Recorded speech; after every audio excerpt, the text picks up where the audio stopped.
किसके कितने भी घुटनों में दर्द है, मैंने कई बार बताया इलाज का। एक बात का ध्यान रखें, शाम के टाइम में कभी भी 1 घंटा पहले सूर्यास्त के 1 घंटा पहले 1 घंटे बाद में कभी पढ़ाई ना करें, नहीं तो आपको पढ़ाई में बहुत लॉस होगा। सूर्यास्त के 1 घंटे पहले 1 घंटे बाद में खाना ना खाएं, नहीं तो बहुत बीमारी होगी। सूर्यास्त के 1 घंटे पहले 1 घंटे बाद में सोए नहीं तो घर से दरिद्रता कभी बाहर नहीं जाएगी। झाड़ू हमेशा छुपा के रखें, झाड़ू के ऊपर किसी की नजर नहीं पड़नी चाहिए, क्योंकि झाड़ू घर की लक्ष्मी होती है, ये बात ध्यान रखें। और लगभग कोशिश करें तकिया बिल्कुल ना लगाएं। जब आप तकिया नहीं लगाओगे तो आपकी हजारों समस्याएं खत्म होगी। अगर तकिया लगा रहे हो तो फिर तकिया लगाने का तरीका सही आना चाहिए। समझ में आ रहा है? तकिया कैसे लगाते हैं हम लोग? यहाँ लगाते हैं, यहाँ नहीं लगाना। ये तकिया यहाँ होता है, गर्दन और कंधों के बीच में जो गैप होता है तकिया वहां लगना चाहिए, पर हम लोग क्या करते हैं, यहाँ तकिया लगाते ऊपर की साइड में, तो ये बहुत दिक्कत होती है। और किसी को भी कोई काम पे जा रहे हो, जैसे यात्रा पे जा रहे हो या परीक्षा देने के लिए जा रहे हो, एग्जाम्स देने के लिए, या कहीं पे जॉब के लिए नौकरी के लिए जा रहे हो, खेत में बीज बोनी करने के लिए जा रहे हो, या सगाई के लिए जा रहे हो, तो आपको क्या करना है, जो आपका शर्ट है ना, उसके बटन नीचे से देते देते ऊपर आना है। अगर आपने ऊपर से देते देते नीचे चले गए तो आपका काम आगे 100% बिगड़ जाएगा, इसमें कोई शंका नहीं है। बोलो, इतनी मतलब चीजें होती है, हमको पता है। बटन हमेशा नीचे से देते देते ऊपर जाए, ऊपर वाला बटन लास्ट में देवे। समझ में आ रहा कि नहीं आ रहा? और आप कोई भी काम पे जा रहे हो, कोई भी यात्रा पे, सगाई के लिए, पढ़ाई के लिए, एग्जाम्स के लिए, और कोई अगर विधवा स्त्री सामने मिल जाए तो समझ लेना आपका भाग्य उदय हो चुका है। आप इतने भाग्यशाली हो कि आपको विधवा स्त्री के दर्शन हो गए। आपको पता है, अब आपने शायद उसके बारे में जानकारी नहीं ली। आप सारे लोग क्या अपशुगन मानते हो कि विधवा स्त्री का मुंह देखने पर हमारा अपशुगन होता? अपशुगन नहीं होता साहब, वो कितनी नसीब वाली होती है, कई जन्मों के दुख एक ही बार में भगवान ने काट लिया। समझ में आ रहा है कि नहीं आ रहा है? पर हमको ये बातें समझ में नहीं आती। जिसको बच्चे नहीं है, अगर वो जोड़ा भी सामने मिल जाए तो कभी अपशुगन मत मानना, नहीं तो तुम्हारे वंश में किसी न किसी को बच्चे नहीं होंगे, ये गारंटी महाराज। जिसको बच्चे नहीं है, अगर वो जोड़ा सामने मिल जाए, अगर उसको अपशुगन मान के आप वापस रिटर्न हो गए, तो आप ही के पीढ़ी में भगवान आपको किसी न किसी को बिना बच्चों के रखेगा, इसमें कोई शंका नहीं है। जैसी करनी वैसी भरनी। और किसी को अगर बच्चे नहीं हो रहे तो मैं बहुत इजी इलाज बताता हूँ आपको। नारियल आता है, नारियल श्रीफल, उसको आप तोड़िए, आपको एक बीज मिलेगा उसमें से। नारियल तोड़ता है ना, एक बीज मिलता है, वो बीज उस स्त्री को देना चालू करे जिसको मतलब बच्चे नहीं हो रहे। देखिए, भगवान की कृपा हुई, ईश्वर की मेहरबानी हुई, तो उसके घर में बहुत जल्दी खुशियां आएगी। परंतु ये सारी विश्वास की बातें हैं साहब। अगर विश्वास नहीं है तो मत करना। बोलो पूरा नारियल खा जावे तो की को नहीं रहे। ये सब श्रद्धा होती है, एक विश्वास होता है। भाई हमारे मंदिर में क्या होती है? पत्थर ही तो होता है, पर हम उसको भगवान मानते तो भगवान होते हैं। अगर कोई कहे यार भाटो दिखे रही हो, तो भगवान के भाटो इस देख, इसके आगे कुछ भी नहीं दिखेगा। कोई बोलता नहीं मुझे भगवान दिख रहे, तो भगवान दिखेंगे। तो ये बात है आपका विश्वास। और सबसे बड़ा भगवान को बुलाने का एक ही तरीका है, घर में शांति। एक दूसरे पति और पत्नी का मतलब क्या होता है? पति पूरा पत्नी पे विश्वास करे और पत्नी पूरा पति पे विश्वास करे। एक जोड़े का मतलब ये होता है, समझ में आ रही? दोनों की मति एक होने चाहिए।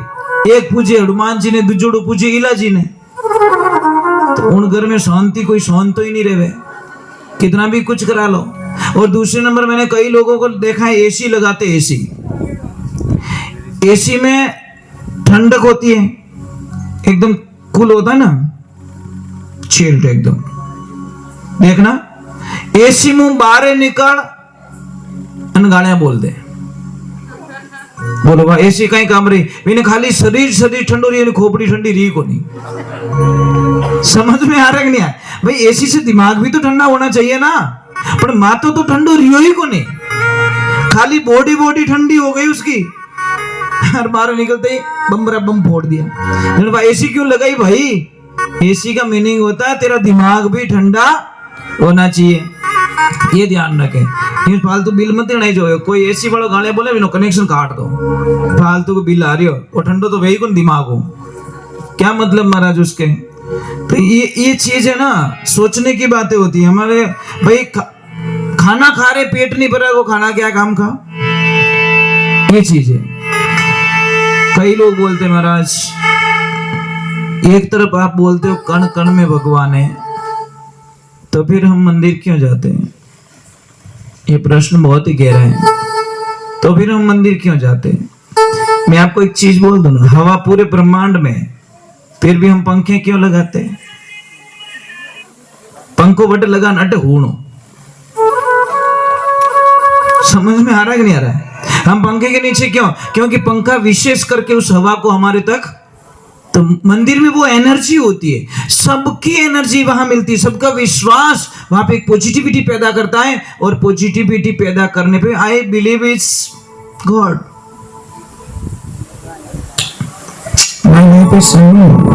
मैं जीने के लिए गाता हूं, गाने के लिए जीता हूं। एक समझ लीजिए, ये छोटी सी बात है हमारी जिंदगी की।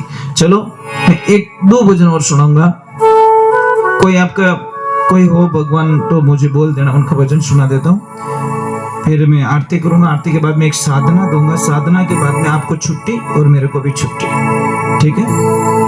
और एक ध्यान रखना,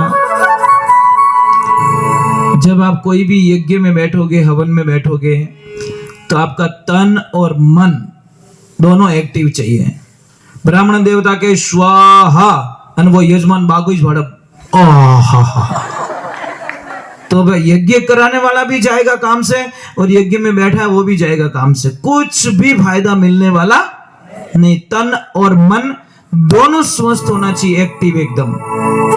अब मोबाइल तो घणो ही नवो है, पर बेटी बैटरी लो, उसके टावर आवे को नहीं, वो मोबाइल के नहीं चार्ज कर ले। अब शरीर तो घणा ही बढ़िया नाय धोन आएगा, कपड़ा बढ़िया नवा पहन दीदा, और मायने बैटरी लो। तो कोई काम का यज्ञ, जिसके भी घर में यज्ञ होता है साहब, मैं तो लोगों को क्या कहता हूँ, जो ये जैसे शादी होती है, सेकंड डे और एक दिन पहले बड़ी बंदोली निकालते, ये बहुत गलत काम करते हैं साहब।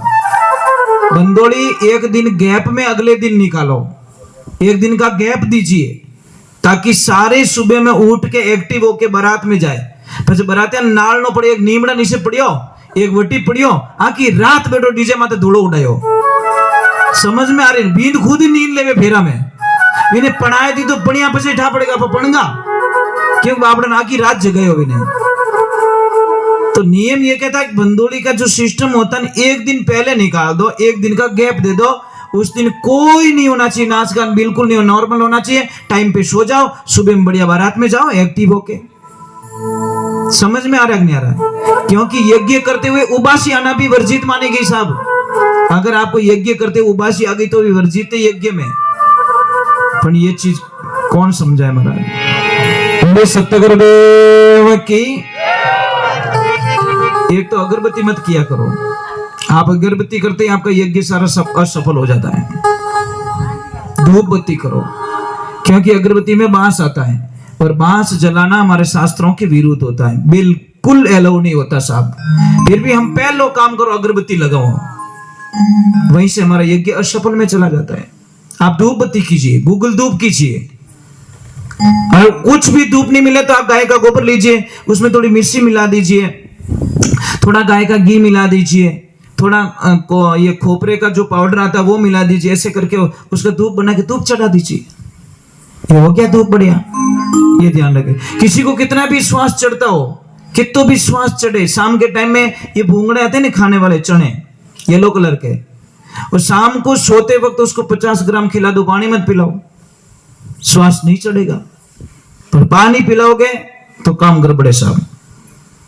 जिसको भी श्वास चढ़ता है, आप शाम के टाइम में वो भूंगड़े खा ले 50 ग्राम और पानी मत पीजिए, तो आपको श्वास की बीमारी नहीं होगी। किसके कितने भी घुटनों में दर्द, मैंने कई बार बताया इलाज कर, चूना लीजिए इतना सा और हमेशा लेना स्टार्ट कीजिए। सुबह सुबह में खाना खाने के बाद में 1 गिलास पानी में इतना सा चूना डालिए, देखिए फिर आनंद। बोले सत्य गुरुदेव की, बोले कृष्ण कन्हैया लाल की। आपकी नाभि है, आपने कहीं क्या पैसुटी कहो, कहीं कहो, जो भी कहते हो, अगर ऊपर आ गई तो गैस्ट्रिक बनेगा, लेफ्ट में गई तो आपको कब्जी होगी, और नीचे खिसक गई तो आपको लूज मोशन हो जाएगा। ये 3 काम है उसके। राइट में कभी नाभि जाती नहीं है, समझ में आ गई नहीं आ रही? नाभि में कभी, राइट में कभी नहीं जाती, वो जाए तो लेफ्ट में ही जाएगी, ये ध्यान रखें। बोले सत्य गुरुदेव की।